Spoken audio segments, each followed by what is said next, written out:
In Dubai, success looks glamorous. Luxury listings, supercars, sold out towers, and million dirham commissions. But what most people never see is what it really takes to get there. Today's first episode is not about highlight reel. It's about the grind behind the success. In this first episode of our podcast, we're peeling back the curtain on one of the most fascinating stories in Dubai real estate world, a journey that didn't start with property, but with passion, grit, and a leap into the unknown. Meet Riad Gohar, an Egyptian-born pharmacist turned luxury real estate titan, the CEO and co-founder of Black Oak Real Estate, and one of the breakout stars of million-dollar listing UAE. Riyadh didn't grow up dreaming of selling penthouses or brokering billion dirham deals. He came to the UAE in a completely different profession, built his life from scratch, and transformed himself into one of the most respected names in a cutthroat industry. From selling Dubai's most glamorous villas in single viewings to helping redefine how ultra-prime property is marketed, Riyadh's journey is a story of resilience, reinvention, and the relentless pursuit of success, a story that proves the glitter you see is just the tip of a very deep iceberg. Stay tuned because we're uncovering the real Dubai success story, the triumphs, the setbacks, and the moments that transformed a career and a life. Hello, Riyad. Wow. I mean, that was hard to follow. Thank you for the introduction. Wow, that was It's quite a pleasure. It's a emotional pleasure. one. It's a pleasure having you with us Thank in you the so first much. episode of our podcast. We're honored to Much. have you. My honor. Yeah. So, Riyad, take us back. So, let's go back before the success, before real estate. Who was Riyad Gohar before Dubai real estate? And what were you doing? What did your life look like at that time? Wow, that's like that was a lot of grind for sure. Interesting. Well, like you said, I'm Egyptian. I was born in Saudi, then I moved back to Egypt when I was very young. Then I was always traveling. My father was always doing something somewhere. But I found at the teenage life, I found passion in acting, Okay. and then I started doing like TV shows and movies, and then I think it opened my mind into, you know, different field than the typical. You have to be a doctor, you have to be a pharmacist, you have to be an engineer, you have to be an, and that's how we all grew up, in a house that was all doctors and or engineers. My brother is a doctor, my uncles are doctors. Like, you have to do that. So, but then eventually I had to do that. Okay. But then I chose pharmaceuticals instead of being a doctor. So yeah, because I like business as well. So I thought, okay, I'm gonna go into pharma. I like sales. I love sales. I love to, this kind of negotiation and discussions and so on.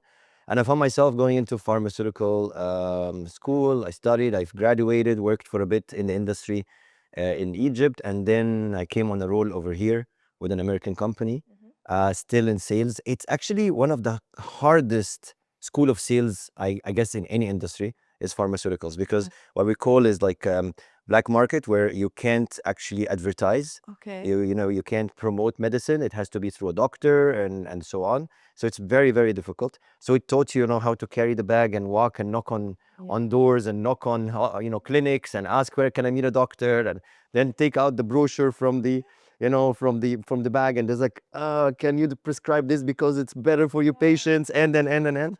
So I guess it puts a lot of discipline in you. Okay. And then I met my wife. Back then I met who were we started dating, and she was doing real estate. Okay. Yeah, and that's a crazy story. So tell me, tell us more about real estate. How did this shift happen? Okay, so in pharma, you are making, if you achieve your targets by the end of the year, you can make an incentive, but you make a salary. It's just a normal, very disciplined, but I call it corporate slavery environment. And at the time in 2005 or in 2006, I met my wife was doing real estate, and I was like seeing like another world, like you'd go, you buy a property, and then in an hour, you double your income. I was like, what? That's not real. Yeah. So she's like, oh, what would you like to invest with me something? I said, okay. 50,000 in a day became 100,000, 100,000 in a day became 300,000. And I'm like, okay, this sounds interesting. Why don't I try to represent her company in Abu Dhabi? I was based in Abu Dhabi at the time. Okay. And over there, the market just started, and I would be in between shifts while I was still doing the pharmaceutical, my farmer job. I would go and meet clients, talk to them about this specific project or that project in Abu Dhabi. So I started in Abu Dhabi, and I would be selling, and sometimes the same unit we would be selling it for like what 10 times in a week. So, each person reselling it with a premium, and I'm like, this world is just unreal to me. I mean, I'm not. I mean, I went into a career in a school. I worked in a very structured environment, and then so I said, like, you know what? I have to get into that business. And then I got promoted into the head office over here in the pharmaceutical, and I could not do that anymore because it was more work and so on. And I couldn't. After like 6 months, I resigned, and I opened a proper like structure with my wife. At the time we were still dating, and that's it. Never looked back. Good. Did anyone question this decision or told you that you are taking a big risk? Oh, What are you doing, Riyadh? oh, my mom was like, "Are you crazy? You leave your career to go into real estate? No chance." Everybody questioned it. I had a good support. I had really good manager who was very, looking after us. I was quite junior at the time. I was quite young. I was maybe 27, 26, 27. It was a tough decision after you studied all these years and you've done all this and you move from a career, and this is a salary based, this is a commission based. Of course, it was tough. But funny enough, when I left, where at the time my managers were saying, "Don't leave," some managers would tell me, "Don't leave because you will get promoted," and so on. When I left, one of the largest pharmaceutical companies in the world acquired our company full acquisition. So there would have been a chance of like, okay, thank you so much. We don't need you anymore. It happens. So I think, no, I think it was very, very difficult for me to just switch careers. Studying in a pharmaceutical school is very hard. Medicine in general, studies are very, very hard. And you're brainwashed as a kid, like all your families are all in the medical field or in the. So you want to like continue that career, and then all your friends are in kind of career jobs. But it brought me life. I was miserable. It's like you have that freedom to do whatever you want. It was amazing, and then the recession happened. Tell us more, tell us more. So, how was it? Because people think that getting into real estate is just making crazy money and it's easy, and especially that you started in 2005 and 6, as you mentioned. So, how was it like before? I mean, it's obviously there's no job that is not hard. Every job is hard. It's not meant to be easy, and it's how you enjoy it. You enjoy that ride. It shouldn't be that everything is hand over to you. So at the time, it was super difficult at the time because there was no structure. The regulations were there was no. It wasn't digital like now. Everything is easier right now. And the beautiful thing about the UAE is and the government here is that they really, once they create something, they create it quickly. It's I call it a lead by supply economy. Like we just build, create, and then we will structure. So they do that, and then they face issues, and then they quickly bring in rules and regulations and so on.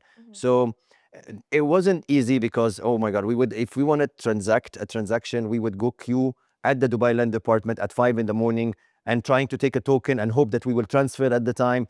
And it wasn't easy. Nothing was easy at the time. Commissions were super low. A lot of developers weren't paying commission. Like a lot of developers weren't paying commission at the time. There was no structure of a specific deed as you would see it now. Back in the days, it was like everything you had to do so much of due diligence of everyone and everything, because it wasn't a walk in the park. Um, eh, the competition between agents at the time, of course, we were less number of agents, but it was fierce. And movement in 2006, 7, and 8, it was predominantly a flipping market, a speculation market. You buy, you sell, or off plan. And then when the recession took place and happened, then you have to reinvent yourself because you have to all of a sudden work on ready properties, and there was no financing and. So we've faced so many difficult moving parts and difficult days. We had to juggle, and it toughens you up. It really teaches you how to be really well disciplined today. طب tell us more about like a mistake or a lesson you learned during that period of time that brokers can benefit from right now. I would say, I wouldn't say mistakes. I would say at a young age, thinking that you can just open your own company just because you've done few deals.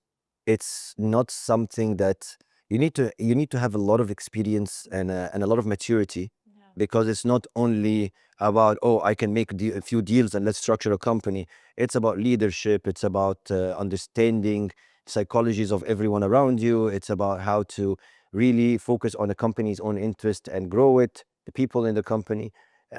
A lot of people right now, they would close one deal and they just move on. And at that time, I was very young to go through it very quickly without having the experience. I should have started having the experience in a big organization first to gain some momentum and understanding, and before I do that. And something else that what at that time really toughened us up and made us like it was a great school to learn from, is specialization. Okay. At the time, everybody was doing everything, Yeah. and focus on that part, and really losing the core business, which is the ready properties. Focusing on what, if you're selling properties, you have to have properties with you, and you have to know how to sell a ready property. And if you just focus on off plan now, right, and right nowadays, everybody's like, oh, off plan, I'm doing off plan only. Oh, I'm doing ready only. If you lose the focus on, especially if you're doing off plan only, you need to have the core business, which is ready properties, because the measure of economy in general is not by how much the transactions happened or increased in the off plan. It's actually what people reside over here willing to do with the ready properties, and that's what really measures your economy. In 2019, there was a gap of 40% between off plan and ready, and then now it's vice versa. So you really need to know, and you need to have base in that. So that's what actually was a great lesson at the time. Great. Riyad, you have you have a big name now in the market. I How appreciate that. how did you build that? That's a fact, actually. How did you build the credibility before you had a big name? I think my first thought always until today is I want everyone to have a good experience with me, whether it's the buyers or sellers or the other agents. I always would deal with agents. That concept of, oh, I don't deal with other agents and stuff like that, it's only really for small minds, not for big minds at all. Regardless if you're selling buildings or if you're selling the best, and you're like, oh, I don't deal with other agents, that's for small minds. Yeah. And then at the same time, because we learn from each other and we have to deal with each other. Doctors don't say, oh, I don't engage with other doctors. It doesn't make sense. Yeah. The second is that, until today, if you open my phone book, my photos, I have it like in favorite spots, so it's hidden, it's not out. But I have a picture with every client that I've sold to when he's holding the title deed, and I keep in touch with them. And I've sold thousands of properties, not hundreds, thousands.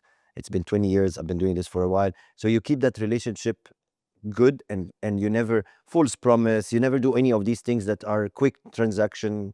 Um, and that's, I think, what made me position well in the market is, remembered as a nice person, Yeah. right? And everything else can happen, because you could sell like no tomorrow, but you can't be nice easily. Yeah. That's something harder to do, is keeping values.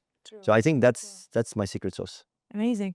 What do you think? What separates an average broker from a top performer? Knowledge. That's number one. I always talk about that. You know, you can't go to someone for advice and expect him that you know more than that person. So you need to be very strong in finance, in economics, in product, in market history. What shifts the transactions, ups and downs, and what moves the economy in general. You need to be the person that I will go to for advice, not I will go discuss with. I have to show you and tell you after I understand who you are and what you are. I have to guide you in what you should do, what's best for you. Like always say that resemblance of a doctor thing.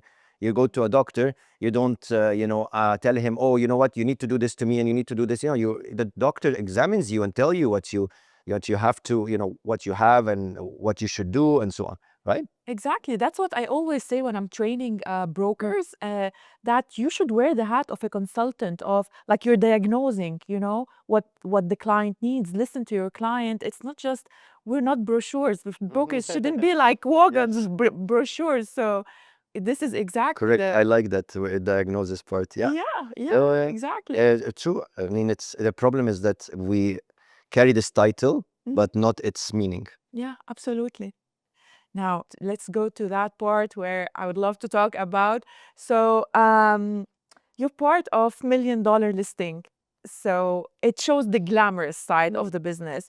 How close is that to reality? And tell us more about this experience in $1 million listing and about Riyadh before the show and after the show.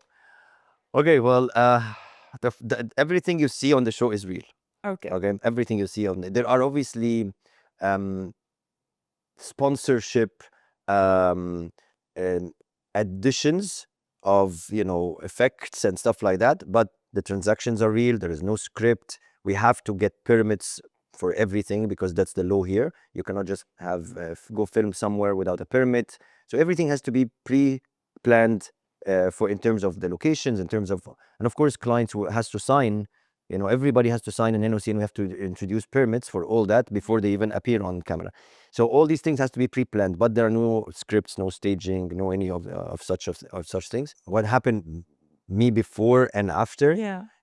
I mean, it's insane. I mean, thanks to the show, of course, and to my friend Ben. So Ben took him almost 4 or 5 years trying to get the rights from the US. And then when he got the rights from the US, he brought it over here, and he had a lot of doors shut down. And I was with him during that time, and I've seen what the struggle that he's been trying to get a production house to sponsor the show and so on, produce the show. And then when that happened, they started sending emails everywhere and messages everywhere to brokers to apply. Yes. So, the American Idol kind of a thing, Yeah. So we all applied. A lot of people, thousands of people applied. And then for 2 years, we were doing qualification rounds. Oh, For 2 years. Even okay. Ben was in the qualification rounds. Even Ben was going and doing his, he's exec producer, but he was also, he could have been chosen or not, Yeah. And so when we did, obviously we were very excited, but it was very novice for us. I did acting before. I was behind the camera before, so I'm kind of comfortable. I have a comfort zone for that part. And I also do a lot of like panels discussion, and I go on stage talking about real estate and so on. So I didn't have that fear factor, but it's a new experience for everyone. Yeah. Getting, all that hustle and bustle on camera and making sure it happens. At the times, like a client would like, no, I'm not coming anymore. I'm not comfortable. And then all of a sudden you have the camera crew and you have to film, and then it's just, he's not coming, right? I was like, I mean, how are we? And then you have to like just reinvent and find a way to overcome the situation. And sometimes they will film your failures as they film your success. Okay. So it's not always like glamorous behind the scene. So what changed after the Okay. show? So look, when you work in real estate, you're known to few. And at a point of time, I was always a broker. I was always in brokerage. In 2008, I did the SLS in Business Bay. So I was their chief commercial officer. So I was like, heading that part of the commercial side of the development. So I got to know a lot of agents at the time. So some agents, they know you, some agents, they don't. But it just most agents who work in off plan, they will know a developer, managers or head of sales or so on, but not all agents would know each other because it's just big market, right? But all of a sudden that show amplifies you. A lot of people who never heard of you, now they know who you are. A lot of people would start, if they knew you just from the outer layer, now they will know more about you because the show goes around and sees what you do on every day, and also explore your life as well, your personal life. It's not only about the business. So it amplified you. And then if you click with people, alhamdulillah, it worked very well with developers and others. They start also approaching you. So Of course, a lot of agents want to deal with me on on certain projects, on certain villas, and so on. So the absorption rate of properties that I used to have became faster because Okay. now agents, they deal with you. They want to be on camera as well. And developers, we represent developers. We are brand ambassadors for certain developers because we believe obviously in the developers, but that also opens channels for you into wider range. So business wise, of course, it took off, and I managed to get a lot of also partners. I call all my colleagues partners to join the company, and it helped in the expansion. So I mean, I owe a lot of the success to the show. Amazing. Riyad, you mentioned developers. How, on which basis you deal with developers? What type of developers you deal with? How do you choose your developers? Okay, so first we more project centric than developer. The government over here is incredible in ensuring that you can't be a developer unless you're going to deliver and unless you're going to build, and there's so many layers. You have to pay 100% for your land. You have to do. So it's impossible for a developer to really not represent what he sells well and deliver the way that he promises. So that's why I'm not worried about that. And I will give chances to developers who are new, because in order to be one of those giant developers, you have to start from somewhere, right? Yes. So we're more project based, and we think of that project, or we have to read the future. So I always do that. I always like to predict what will happen in the future. The concept of, oh, I don't have a crystal ball, that doesn't make any sense. You have to predict the future. To predict the future, the way to do it, why do I need to predict the futures? In order to choose today what will be the best performance. And if I know the past and the trajectories and what affects every cycle, then I will know to the best of my ability how this project will perform. So we look into the future and we see if this project will really perform very well, and based on it we recommend to clients. So we're more project based, not developer based. But of course, certain developers I will never deal with because they give discounts all the time. Certain developers who deal with bulk, which I don't like, or underwriting, which I don't like. It will always recreate inventory that will compete with individuals. You don't give the good experience to individuals to actually buy a property and make good money on their property, because you're bringing in bulk buyers. And so this desperation of developers, I don't like. I don't like to deal with developers who close their doors and sell after we do marketing, or they do their own bulk deals or underwriting deals, discounted. You go to a developer, you get that developer, he's selling you that unit at X, and then to that other person at Y, and then to the other person at Z, and they're all the same unit, same type. But each time he gives a certain discount. So these are the developers that I don't really like to deal with. And it's their prerogative. They can do whatever they want, but I can also course. promote whatever I want to promote. Yeah, absolutely. Let's talk about brokers today. What kind of broker you think will survive in this market from here to the coming 5 to 10 years? Because we are seeing a huge amount of brokers today. Yes. Almost everybody is a broker Yeah. in Dubai. Yeah. But they think it's easy to succeed as a broker. What type of broker you think will make it? So there is a category by the land department with stars, right? So if you go into Dubai brokers, you will see the maximum is 5 stars, and it goes to. So I make sure that our brokers are always on stars and going up. And alhamdulillah, I have 5 stars, one of like 25 people out of like, I don't know, 40,000 or something. In order to reach to that, you have few metrics points that you need to achieve. Is, of course, education is one of them.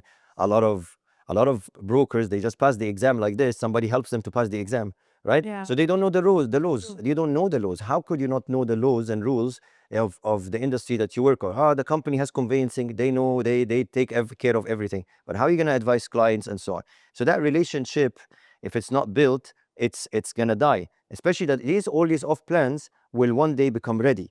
And how are you going to manage your client assets if you don't know how the rules and regulations are? The second part is obviously the hit and run brokers. You false promise your clients, you give them the wrong advice, you get them into something that is not just for your own gain, for a short-term gain, to make higher commission. And then so all this off plan, there's always a cycle and a trend that when supply becomes more, people start tending to ready properties and so on. So when these off-plan becomes ready, trust me, you're not going to be able to manage these properties, and then you will disappear. Or if you're not focused also on ready properties, if you don't know how to sell ready properties, if you don't have enough clients, if you don't have a community that you specialize in, you need to do both. You can't be like so if you have a area that you specialize in, or a concept that you specialize in, you'll be able to withstand the time when off plan slows down and ready takes over. So you have to be really into the market, understand the market. And yes, there are more and more brokers that are being registered now, and there are less number of transactions, and the 80/20 rule apply. There is 180,000 transactions or 280,000 transactions last year, um, for that amount, but I would say only 30-40% that made the off plan, and in the ready properties only 20% that made the bigger chunk of the sales, right? It's not everybody doing sales. Yeah. I want you, Riyad, to share with us to talk a bit about the difference between a sales consultant within a developer and a broker. And what do you think a sales consultant need to have in a development like Prestige One? What are the traits that a sales consultant should have? Well, they're all lovely, so that's I think a lot of them should take experience from here. So I mean, there is the perception and there is the advice. The perception is, you walk into some development offices and you see someone really don't look the way, the way he's not dressed, he's not acting, he's not, looking what he's selling.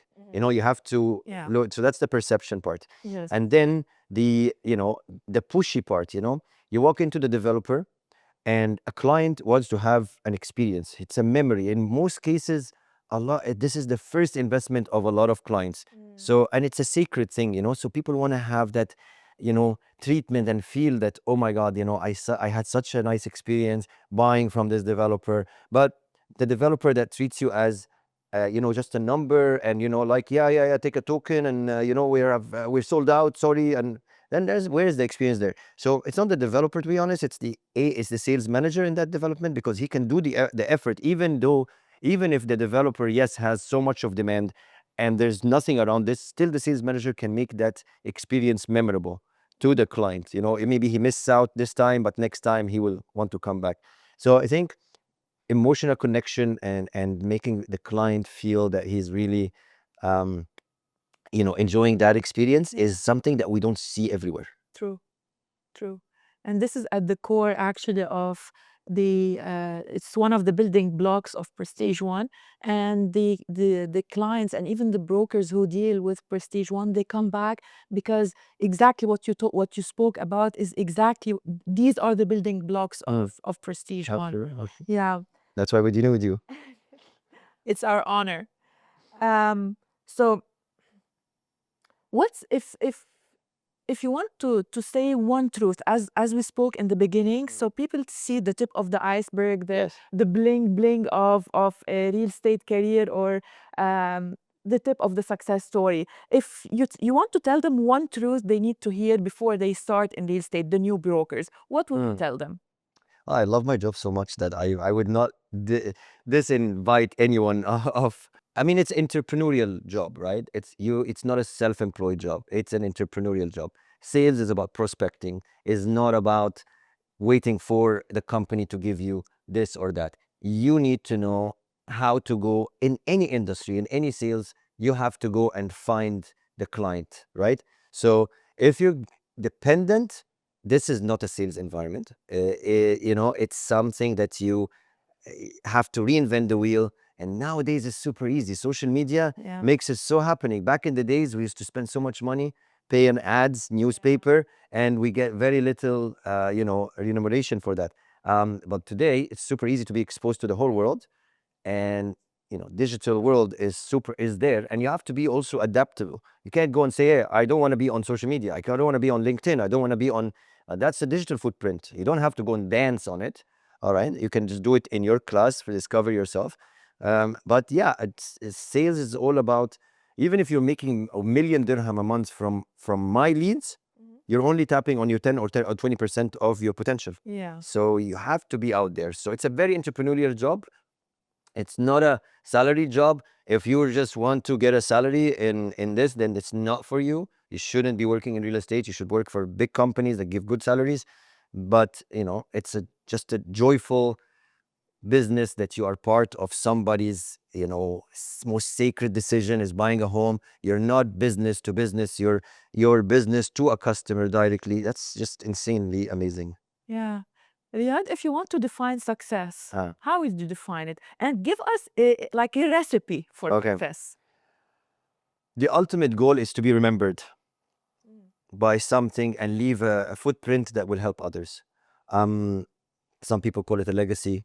Uh, I think you really need to leave an influence, whether in your family, your kids, or your coworkers, or in the industry itself. And that's always on my mind. Um, I remember we when I was part of the SLS group, we helped formulating.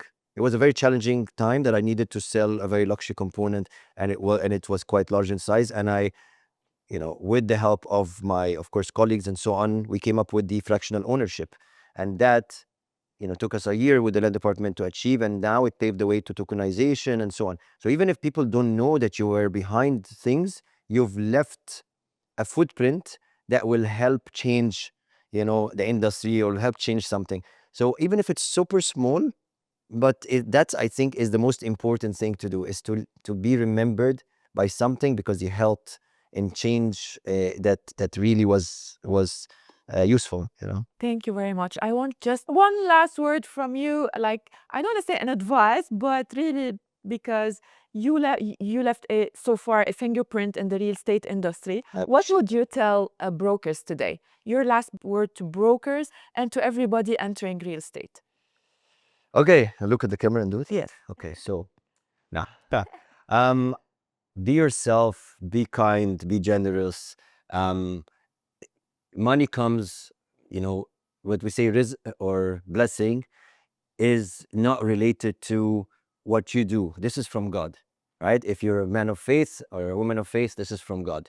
You just have to do everything with the passion and enjoy it, and be true to yourself, and really do good service to yourself before to others.